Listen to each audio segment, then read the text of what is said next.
life is going to be miserable. What do they need to do in their life now? People would come back after months or year or two, gaining back the weight. We are doing, the quick fixes on the surface because it's just, losing weight. But how about maintenance? There's something beyond. So if I'm eating my emotions, if I'm stressed, angry, anxious, I go and eat, even if I have the best diet, then you're gonna gain weight, right? We, human beings, started giving food another value. So the food became celebration, a social aspect, a reward, punishment. Think that it's never too late. You can do anything you want.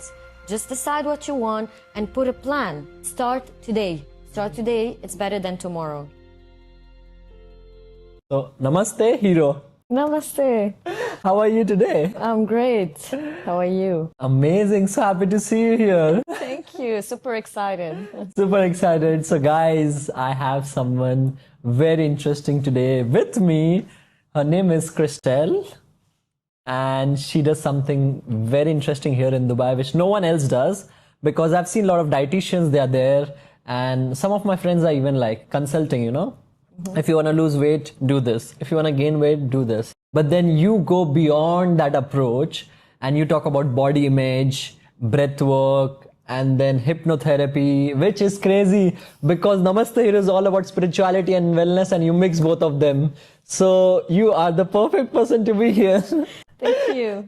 I'm so excited to talk to you and really get the wisdom, share it with everyone so they can really feel confident in their life, because they achieve it and then later on it's gone, faded away. But because of you, what you do, it is everlasting and is permanent, which is like people find shortcut ways, but you are the one that gives a permanent medicine. So welcome.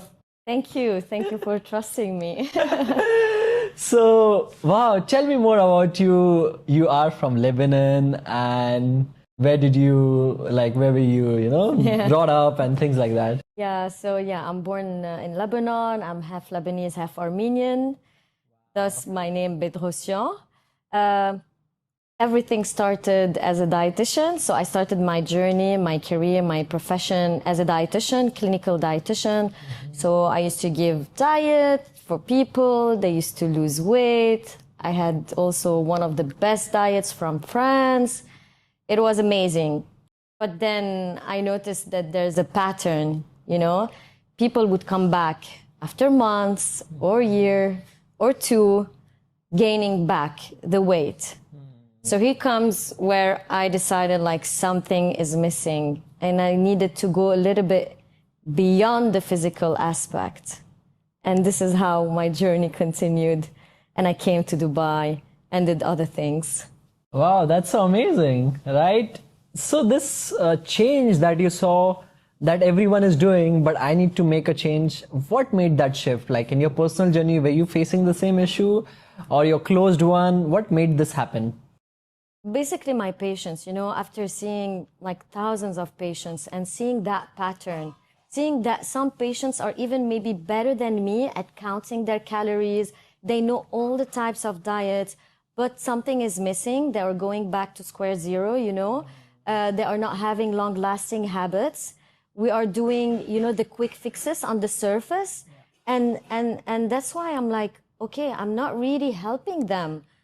Because it's just, losing weight, but how about maintenance? There's something beyond. So they were, my patients were what made me think there's something else. Wow. They helped me. That's so fascinating, so interesting to know. Yeah. And so tell us more about the program that you have, because I'm so curious about it. How do you mix breath work as well you have? Tell me more, in brief, different aspects of it. Yes. So the program works on 4 pillars. This is what I really discovered after 16 years of experience, that, okay, this is what I need to work on, this and this and this and this. And then this is how we can reach long-lasting habits and change, our lifestyle for good.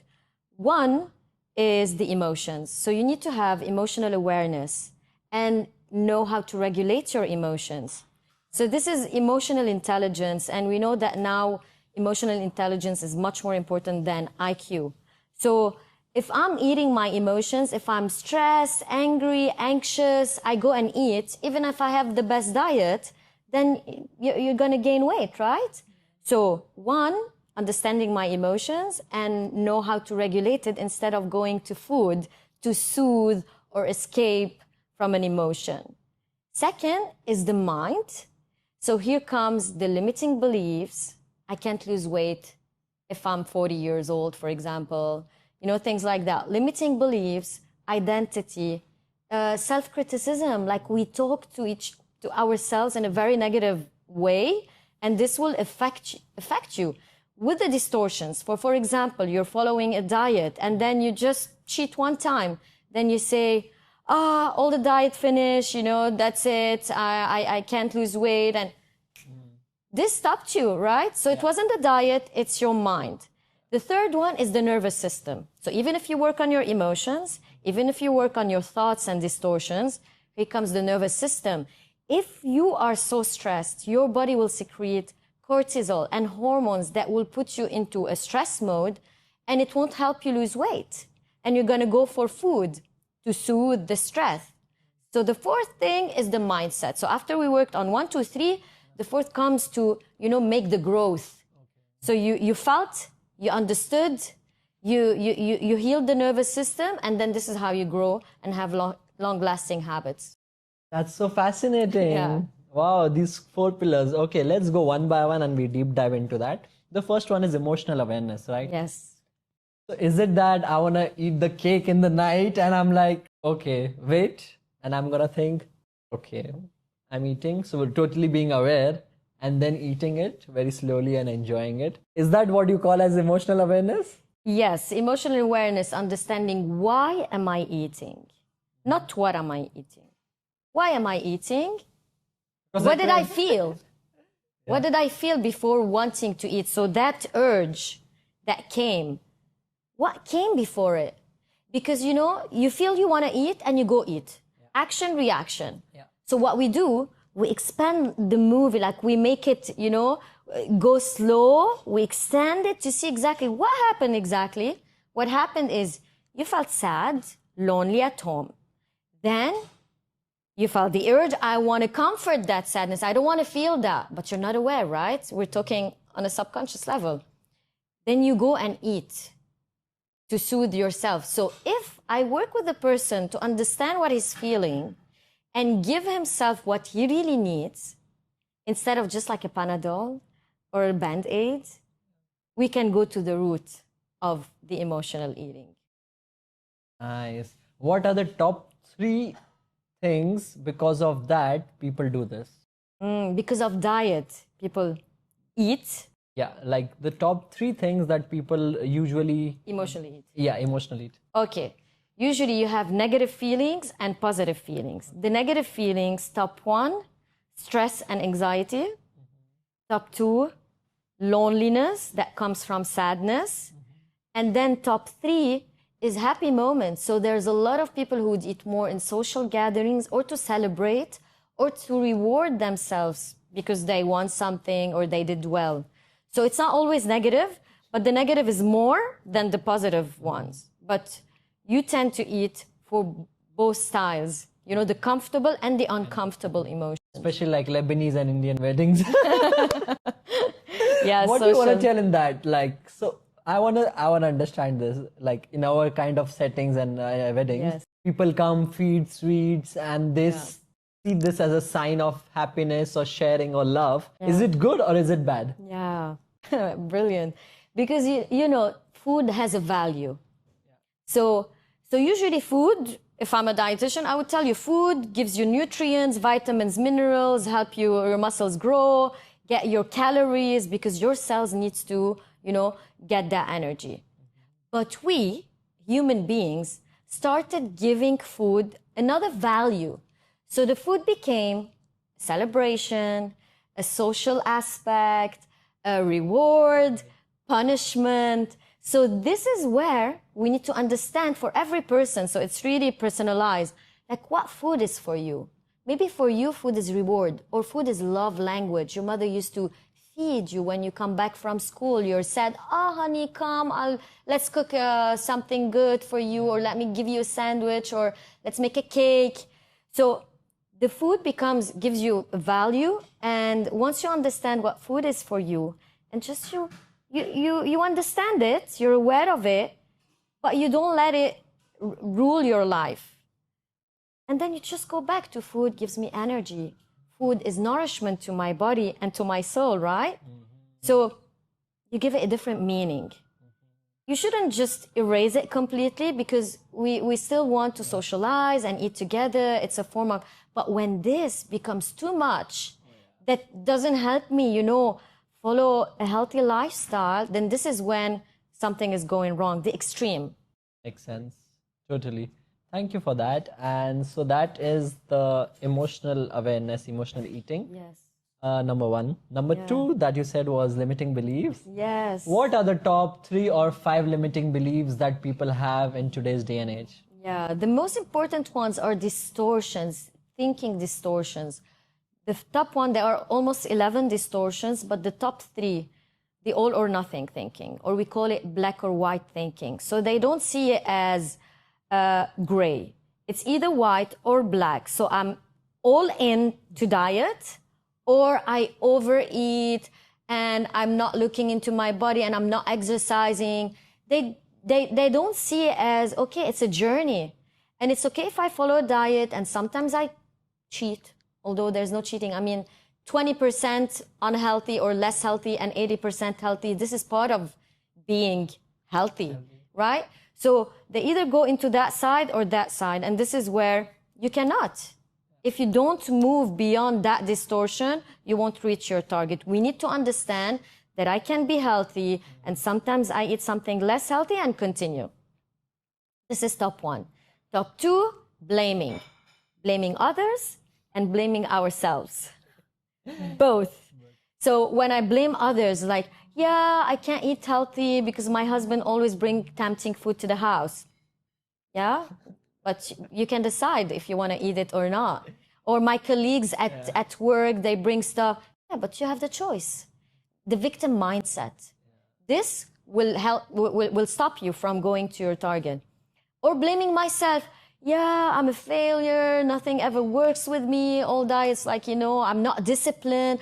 I don't have willpower. I don't have willpower is like the best, sentence that people keep repeating. Whereas you should not blame others, nor yourself. Yeah? Because, of course, if someone is bringing a lot of tempting food to the house, you're going to be tempted. You're a human being. Yeah. So don't kill yourself and say, I'm not disciplined, where really there is a lot of temptation and eating triggers. And we can talk about eating triggers later. And at the same time, I don't want to beat myself up and, have the inner critique. And because those voices, our body is listening. It's listening that I'm not happy and I'm blaming and all the time. Okay? So this is the second distortion, very common, blaming. Third one, minimizing. Minimization and maximization is really huge. I'll give you an example with minimizing things. Like someone would come and, why I didn't lose weight? I really didn't eat anything. Really? Okay, what have you done this week? Have you been invited to dinner? And then he would tell me, yeah, I ate this and a little bit of that. And I'm like, whoa, all this, because your mind doesn't want to see it. It's like filtering it. Yeah. So once bring your awareness. You didn't lose weight because you ate a little bit. You were overboard. Okay? It's okay if you were overboard, but at least be aware. Or you maximize something. I ate one cookie and then it becomes like a terrible thing and then it drops you into the black or white thing. So these are the top 3 distortions. Wow. And distortions as in like these are the top 3 beliefs? The distortion is something that's not real, but it's like your mind playing tricks on you. Okay. So if you don't work on it, you can't reach your target. Oh, yes. Because it's like in a voice. And the mind part, it contains the distortions. It contains the limiting beliefs. For example, at this age, I cannot lose weight. So if you really believe that, even if you want to go and diet, but you're still believing it, believing that you're not going to lose weight, then you're not going to lose weight because your mind is listening to you. Or for example, you know, since I'm a mother, because this is what I hear most often. I have kids now, you know, I need to take care of them. It's not the right time now to take care of me. Why? You can't do both? This is a limiting belief. Or I'm on menopause, so my body's not burning anymore the calories. No. Or I have hypothyroidism and, you know... So and anything, look at you. Anything that stops you, that you just brought it from your entourage or your family, your religion, anything that is just stopping you from being and doing what you want. Right? Very amazing, very amazing. So this is the second branch, and then the Yes. third branch is? The nervous system. The nervous system. In Dubai, this is huge. Oh yeah. We're not aware that our nervous system is all the time in the fight or flight mode. So we have two modes, if you want to summarize it or make it simpler for people. Fight or flight, it's like there's a lion in front of me, I need to fight it, or I need to escape. And there's a lot of hormones getting secreted in my body, cortisol, adrenaline, I need to move, right? Stress, stress, stress. Or you're in the rest. Zen mode. And digest. This is where you can rest, digest the food you eat, and be able to sleep nicely. You're calm, grounded, centered. So nowadays, especially here in Dubai, you know, we're always on the go, running. Yeah, we have things to do. We don't have enough time. Even the 24 hours is not enough. We're just running after I don't know what. Yeah. There will always be something that we have to do. Exactly. So our body keeps thinking there's a lion all the time, all the time, all the time. And then cortisol, adrenaline shooting up. Then the cortisol will push you to eat more sugary and fatty food. Okay? And it won't help you lose weight because the cortisol that is high will help you collect the fat in the belly especially. So that's why you'll see a lot of people nowadays having, you know, more fat around the belly, and this is the worst type of fat rather than having it in the thighs. So if your body keeps staying in that mode, you can't lose weight. So this is where we need to learn breathing techniques, mindful techniques, somatic techniques that help us remove from our body the stress, but on a daily basis. If you just go one time to a meditation, like once every 2-3 weeks, it doesn't help. That's why I teach tools to do on a regular basis. So I don't give you the fish. I teach you how to fish. Nice. So a small tool, how to ground yourself, a small tool, how to sleep better, a small tool after you finish a very stressful meeting, what you can do to ground yourself.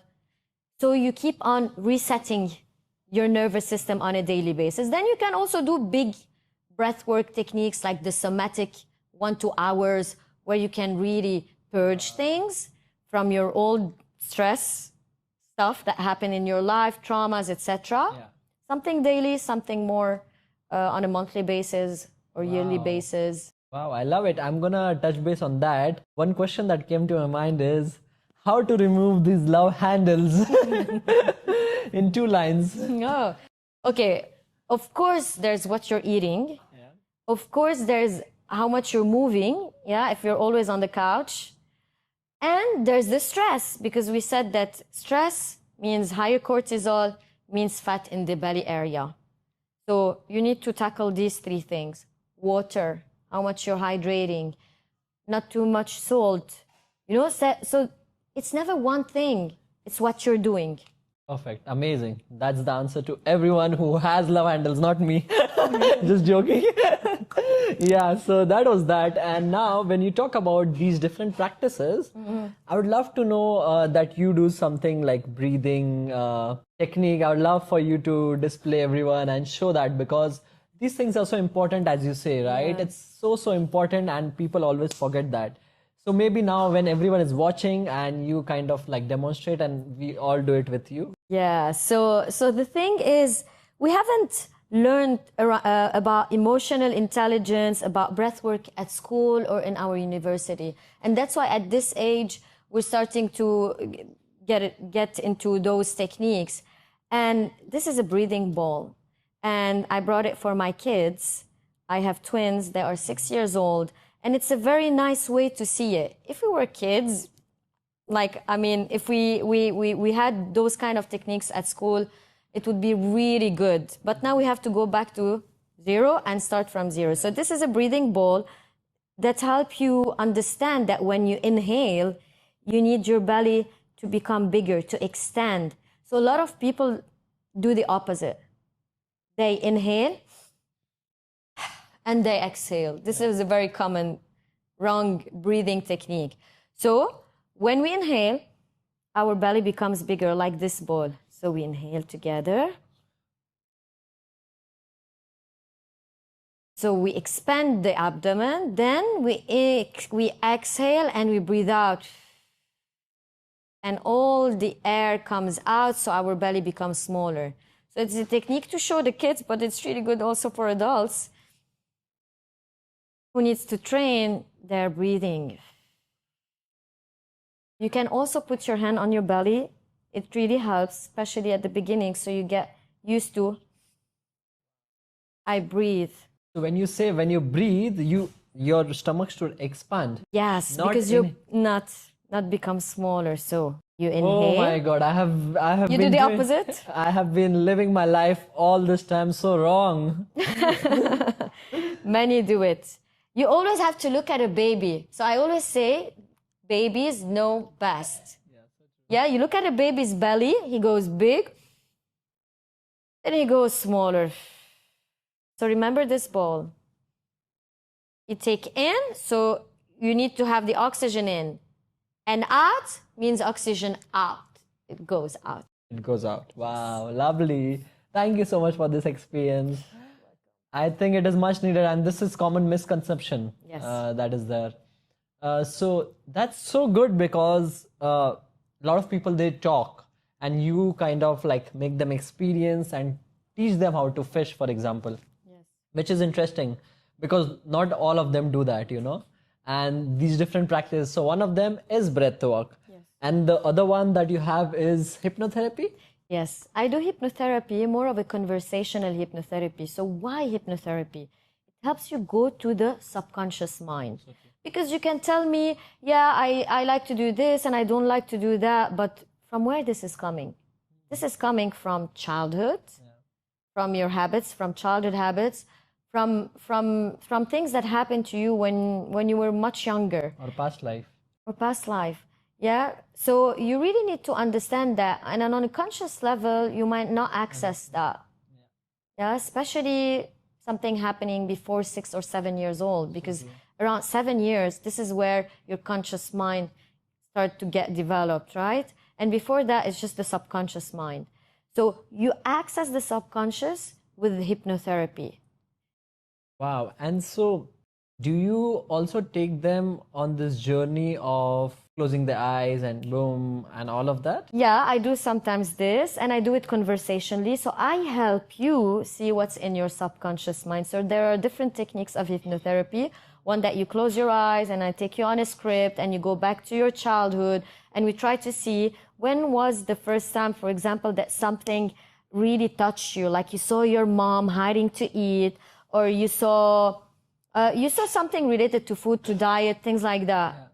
And then we try to rewire that, reprogram that was your mom, and you don't have to hide to eat, right? For example, this is one way of seeing that. Or someone bullied you and said, while you're eating, you're fat, all these things, touch you. So we reprogram those things, or we do it conversationally. So while we are talking, so I tell you, who used to do that? And then you tell me, then you start seeing it. My mother used to do that. And then, we started digging there. And then unwinding it and just taking that away and throwing it off. Yes, 100%. Very interesting. And so that's the third part. And then the fourth part is mindset. The mindset. Yes, right. Wow. The mindset. We go from a fixed mindset to a growth mindset. I don't know how to do this yet.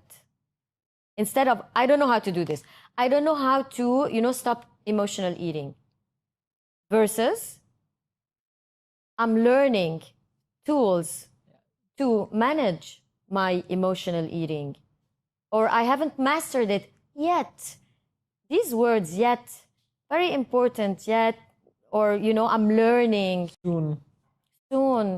Instead of, and next time I'll do this better. How to have the mindset of reflect on what happened and how can I do it better next time.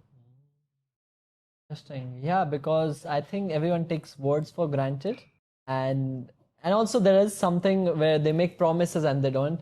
So I have learned something very interesting. It's called integrity. And what that basically means is acting in whole, completely. So Beautiful, yes. it has to be, when you say something, it has to be done according to that. That's what I believe. Has to be all the time like that. Not even most, but all the time like that. When you don't, that means you're not acting in terms of integrity, and that means you need to improve. Simple. Yes. But you need to be always, if you say something, you want to act towards those words, which is so important because people say things, oh, I want to become a marathon runner. Okay, cool. What are you doing for it? Yes. Like, are you going all in for it or no? No, they don't, so we really need to go all in. I think that is very important these days. Yeah, and you tackled a very important point, the power of words. So people don't understand how words are powerful and your brain is listening.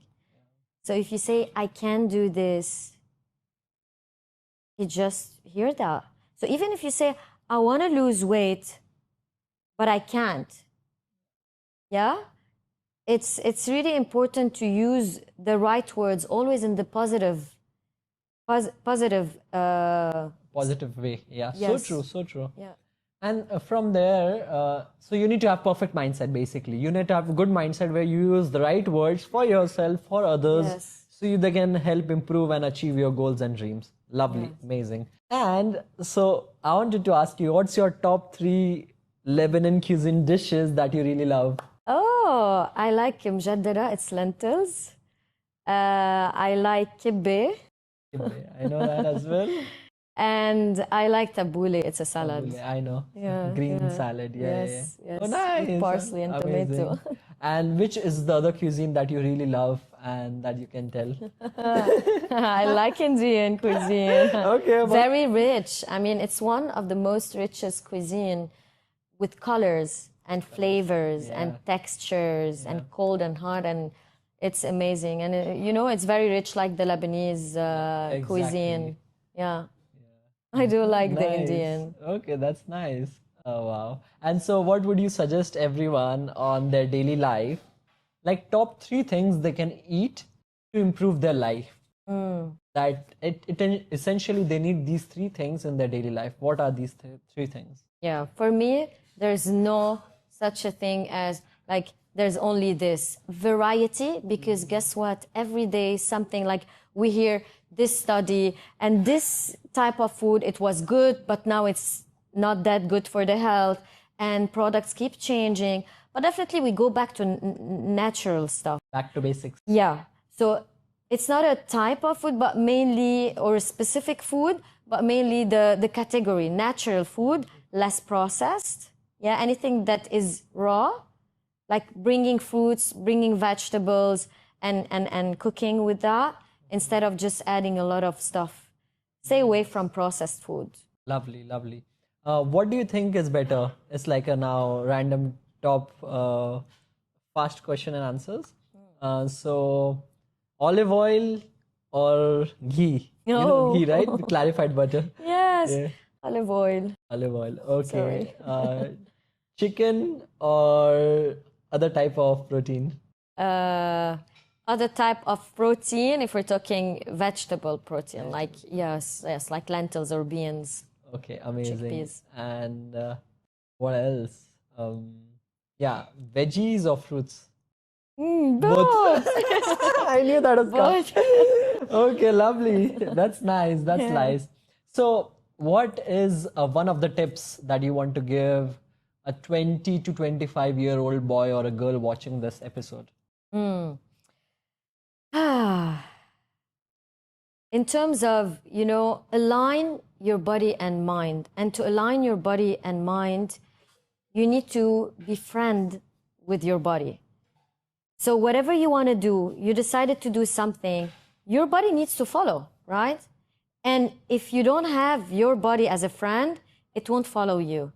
If you keep talking badly, the inner critique, if you put into your body something not healthy, if you don't care for your body, you don't move, then your body get disconnected. So my tip for them, align body and mind. And to do that is treat your body nicely, right? Nicely treated. You have one body for your entire life to stay with you. So you need to care for it. And when you become friend with your body, this is where your body will follow and do what you really want to do. Like, it will go with the flow and it will go with your dreams. Wow, that's so nice. I think it is really inspiring what you're saying. And the last question that I want to ask you is, this is for the one that we discussed. Now, for the ones who are from their 30s to their 50s, what do you want to tell them?